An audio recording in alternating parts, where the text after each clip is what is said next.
Right, well, here we are. I'm Matt Line, and I'm making this video because I had a concussion 8 days ago, and I'd like to have a record of what I'm learning, and if at all possible, I'd like to be able to share it with other people. I'm currently taking the day off work to do a bunch of cognitive exercises, keep track of my state of being, so that hopefully I'll be able to adequately recover.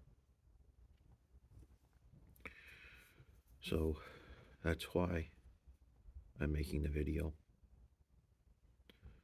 The agenda for the rest of the video is first to tell you what happened,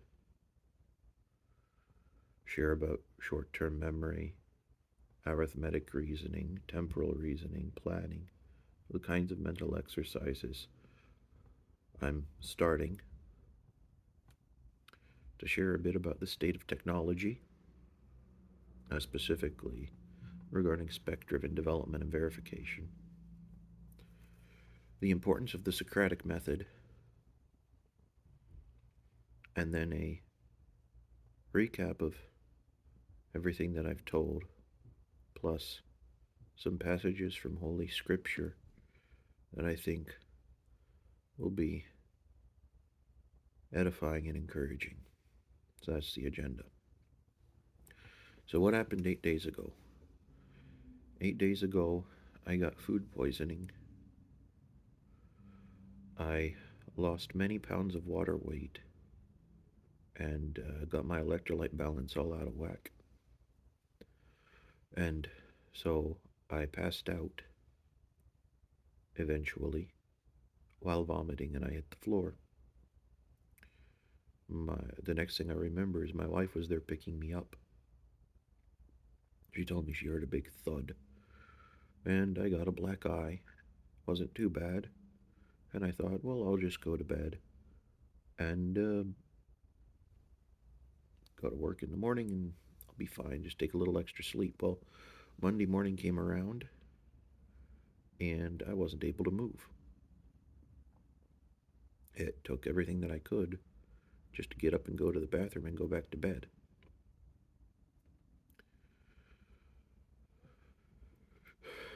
The symptoms of the concussion were mild at that point, but they worsened through Wednesday. And by the time I was able to move, because my neck was a little bit in better shape, I could kind of do things. My concussion symptoms got worse to the point where Wednesday through Friday I was pretty well useless at work, able to accomplish maybe 15 or 20% of what I should have been doing. Fortunately, I have a lovely team, and they were able to slow down their communications and speak to me so I could still understand. And also, fortunately, I work with my brother, so he was able to do things like remind me what I was in the middle of doing or what I had been doing. Um, so the biggest things I found that caused me trouble are short-term memory, arithmetic reasoning, temporal reasoning, and planning. So basically everything that I'm good at, I'm not good at. And part of the reason for this has been determined that if you go and you get a neck injury at the same time that you get a concussion, your body tries to figure out where how your head is oriented in space. So if you're there and your body's getting used to having the neck be giving you different signals, you're basically learning like a baby how to hold your head all over again. And that consumes a great amount of mental resources that you could already be using for complex thought. Um, plus, the concussion thing doesn't help at all. So I'm trying to figure out how to do my job without the mental faculties that I'm used to having. And that's rough. Um, I think that going back to basic principles, reasoning, and then keeping track of things with notes has been helpful. Um, Slowing down and making sure to prioritize has also been helpful. If you only have so much energy, then making sure that you're spending it on the things that matter most is a good skill to have anyway, but it becomes ruthlessly important if your skill goes down or the amount of energy you have goes down.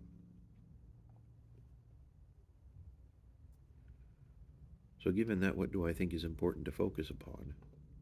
Aside from the day to day life, um, making certain that the important stuff is taken care of, doing the needful from day to day, there are some things that I think are generally needful as far as we're talking in the field of software engineering as it shows itself in present day. That'd be early 2026. Um, Amazon has been using a combination of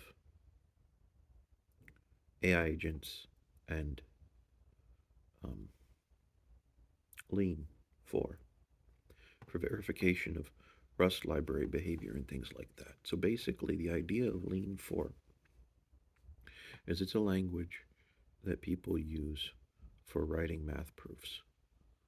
And so if you can write a proof and then run the program, you know, hey, this thing is true. So a computer program is a proof of a proposition. And if you wind up, and by proposition I don't only mean the mathematical one, but you have this idea and you write the program, and if it returns properly, you've proven the point, and if it doesn't, you've disproven the point. So being able to verify things with programs is very important. And the general trend in the industry, I see it going, is going to be requiring more and more of this as we use AI agents. Unfortunately, Lean 4 isn't the end all and the be all. Um, and it involves a particular way of interfacing with the world. So Lean 4 gives us a great amount of stuff in terms of verifiability. But there are other tools and language sets that gets us to an equal or better point when it comes to verifiability in different scenarios. Um, both um, Lean and Idris, so Idris 2, um, are built upon essentially the same logical framework that undergirds dependent types. And Idris adds to a quantitative type theory as essentially primitives. So dependent types means that within the specifications of what can go in and out of a program, you can use predicate logic. And so that cuts down on a dramatic amount of bugs and errors that you could run into. So the predicate logic is important. And quantitative type theory is this idea that you can keep track of your resources logically.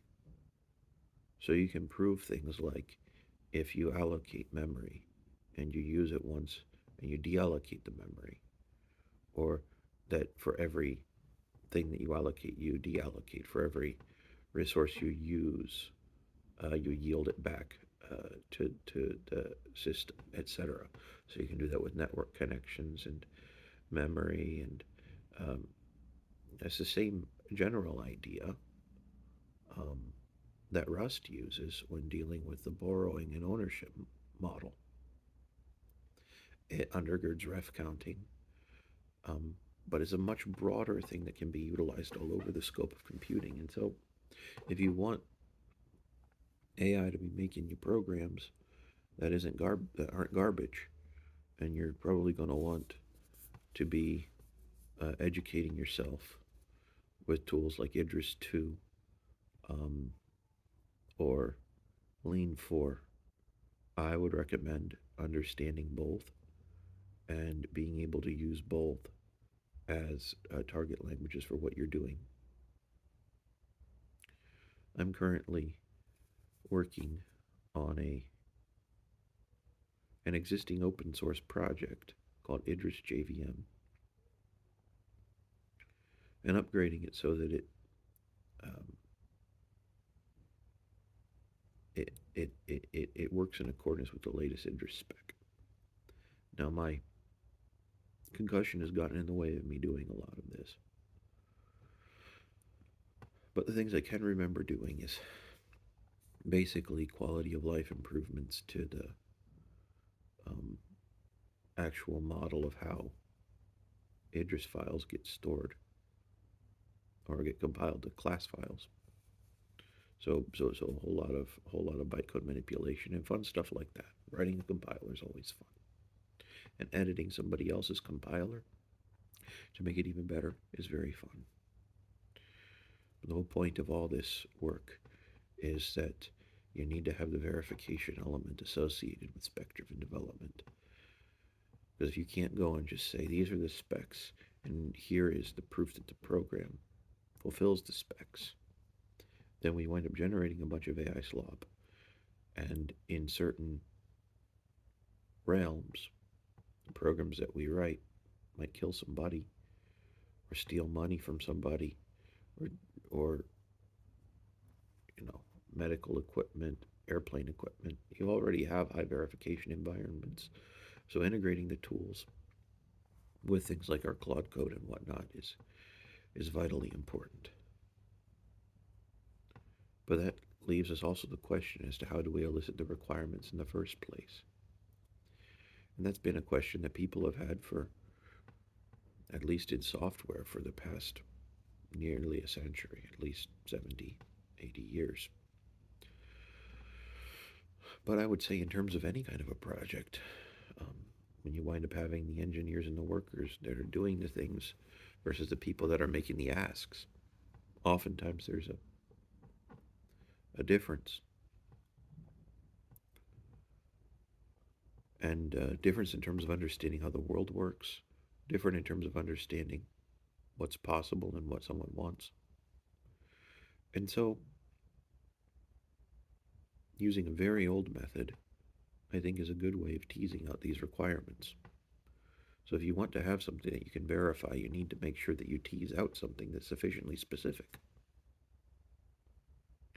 The Socratic Method is very good for doing that kind of a thing. So, the question then winds up being, if you're trying to make everything into an AI workflow, how do you do that? How much of it is having an expert or somebody knows how to code asking these questions? And how much of it is um, an AI agent asking these questions and attempting to take the responses and putting them into something? And what kinds of questions to ask? And I think that this is still an open question. I can't think of the name of it off. I can't think of the name of it, but there's a consulting company, I believe, that employs the Socratic method and asks only two questions. Asks the question, what do you think we should do next? And what do you mean by whatever it is that you said? And the idea is, if you keep on asking those questions, eventually people tease out from their own mind all the knowledge that they need to know in order to make a good decision. Now, I'm not entirely convinced that everybody always knows everything they need to make a good decision, because they can educate themselves and learn things that are outside of their own knowledge. But asking those kinds of questions is definitely a good starting point, though I think that maybe the set of questions needs to be expanded. And so that's a realm that I'm currently working on, and I would love to hear if you have any ideas. So if you would be so kind as to thoughtfully let me know what you think are useful questions to ask in terms of eliciting requirements that are generally applicable. Um, I would love to. I would love to have as much input into that as possible. All right, so we got concussion, whiplash, symptoms. Oh, exercises. What exercises am I doing to help? There are ones associated with moving the head back and down, tracking things. So, watching things like bees and birds and flies and things like that. Um,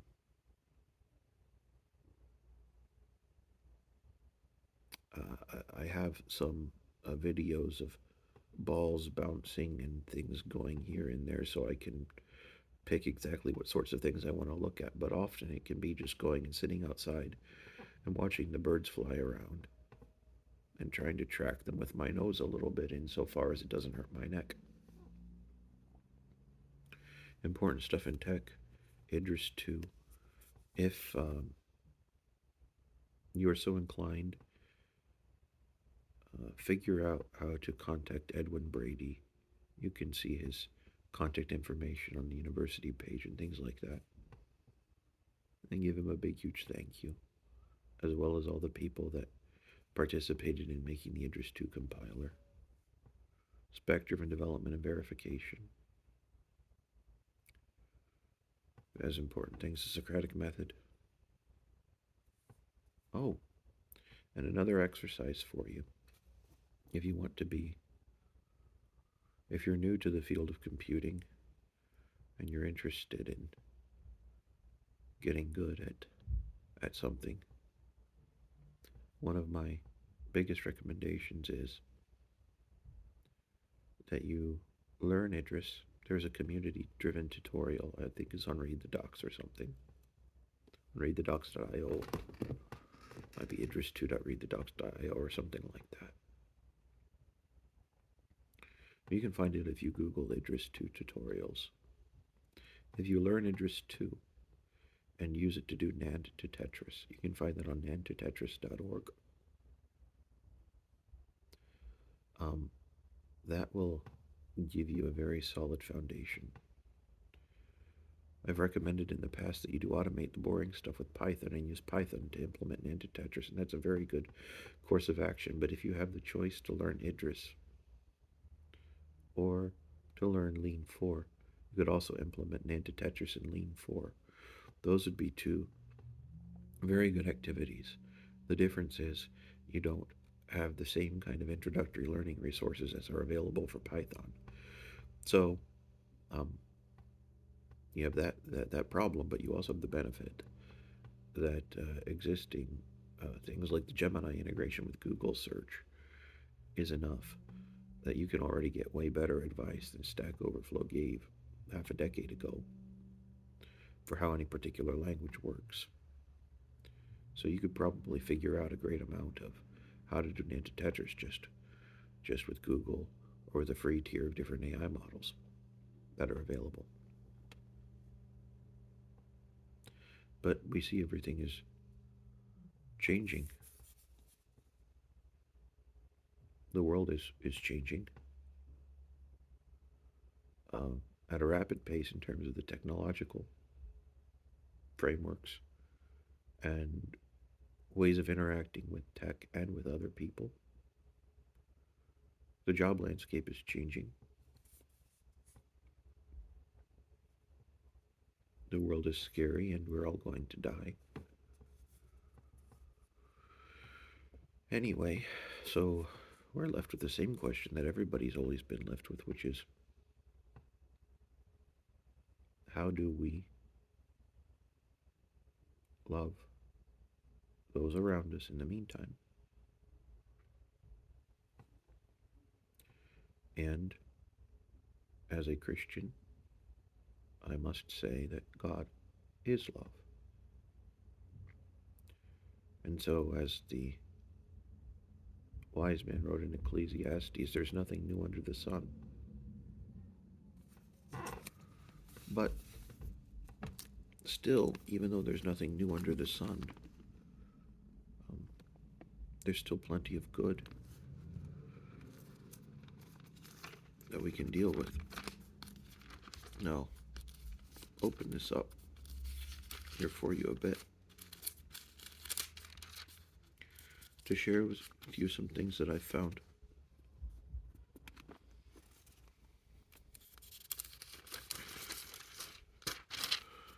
useful.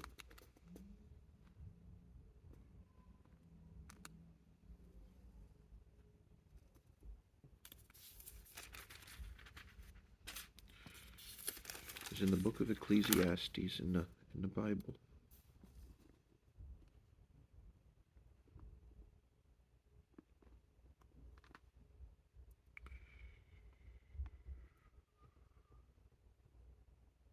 The words of the wise are as goads and as nails fastened by the masters of assemblies, which are given from one shepherd.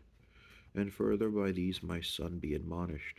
Of making many books there is no end, and much study is weariness of the flesh. Let us hear the conclusion of the whole matter. Fear God and keep his commandments, for this is the whole duty of man.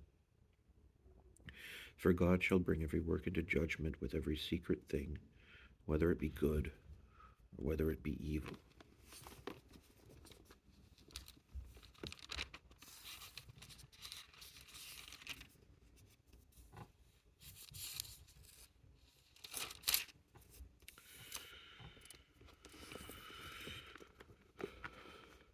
So given all that,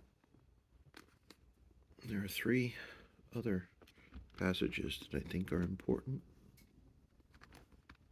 for us to consider.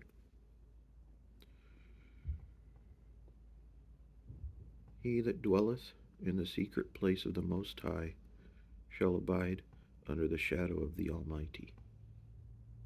I will say of Jesus, he is my refuge and my fortress, my God, in him will I trust.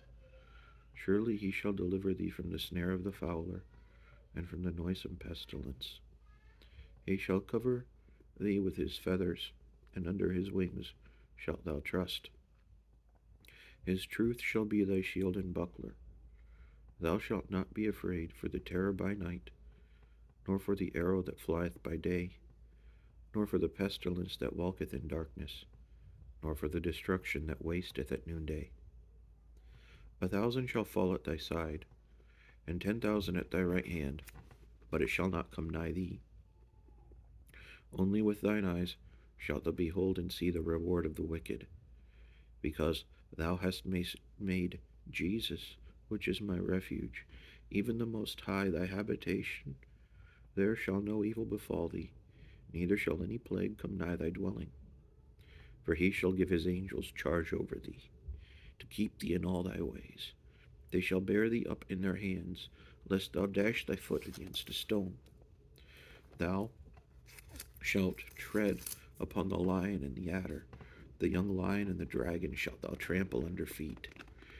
Because he hath set his love upon me, therefore will I deliver him. I will set him on high, because he hath known my name. He shall call upon me, and I will answer him. I will be with him in trouble. I will deliver him and honor him. With long life will I satisfy him and show him my salvation. It is a good thing to give thanks unto Jesus and to sing praises unto thy name, O Most High, to show forth thy loving kindness in the morning and thy faithfulness every night, upon an instrument of 10 strings and upon the psaltery, upon the harp with a solemn sound, for thou, Jesus, hast made me glad through thy work. I will triumph in the works of thy hands.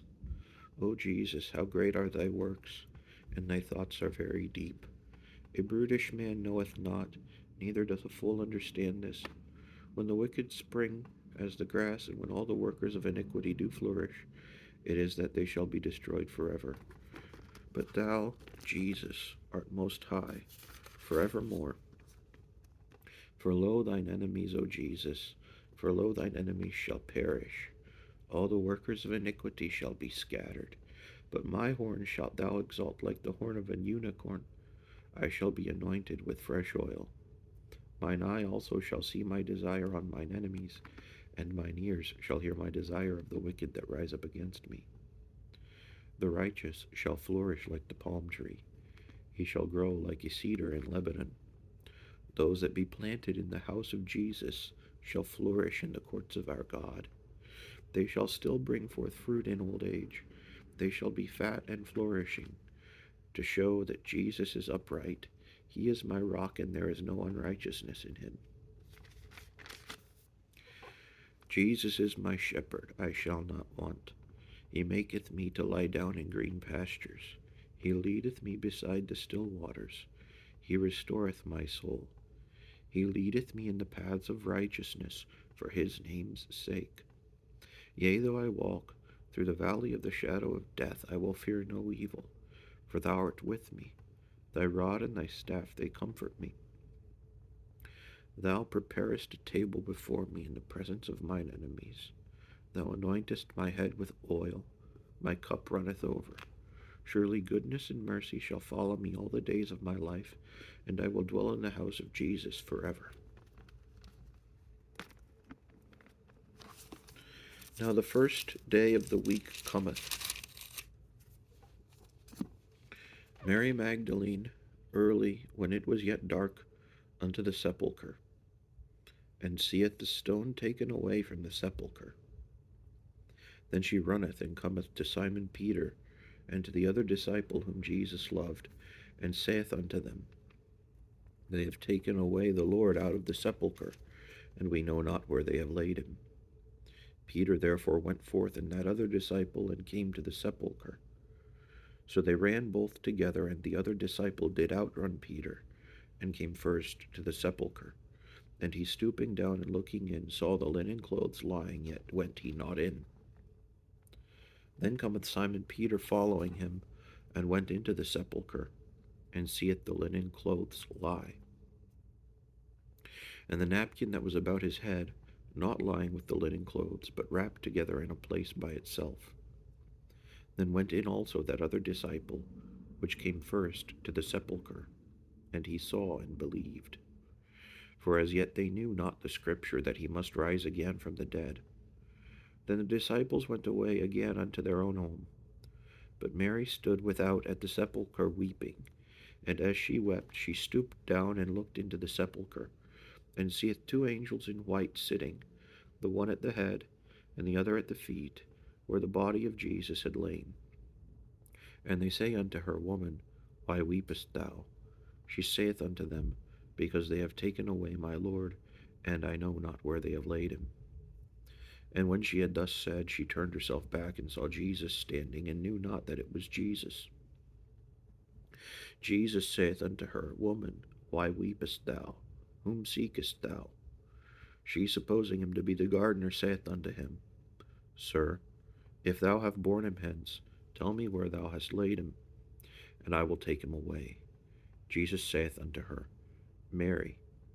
She turned herself and said unto him, Rabboni, which is to say, Master. Jesus saith unto her, Touch me not, for I am not yet ascended to my Father, but go to my brethren and say unto them, I ascend unto my Father and your Father, and to my God and your God. Mary Magdalene came and told the disciples that she had seen the Lord, and that he had spoken these things unto her. Then the same day at evening, being the first day of the week, when the doors were shut where the disciples were assembled for fear of the Jews, came Jesus, and stood in the midst, and saith unto them, Peace be unto you. And when he had so said, he showed unto them his hands and his side. Then were the disciples glad when they saw the Lord. Then said Jesus to them again, Peace be unto you. As my Father hath sent me, even so send I you. And when he had said this, he breathed on them, and saith unto them, Receive ye the Holy Ghost.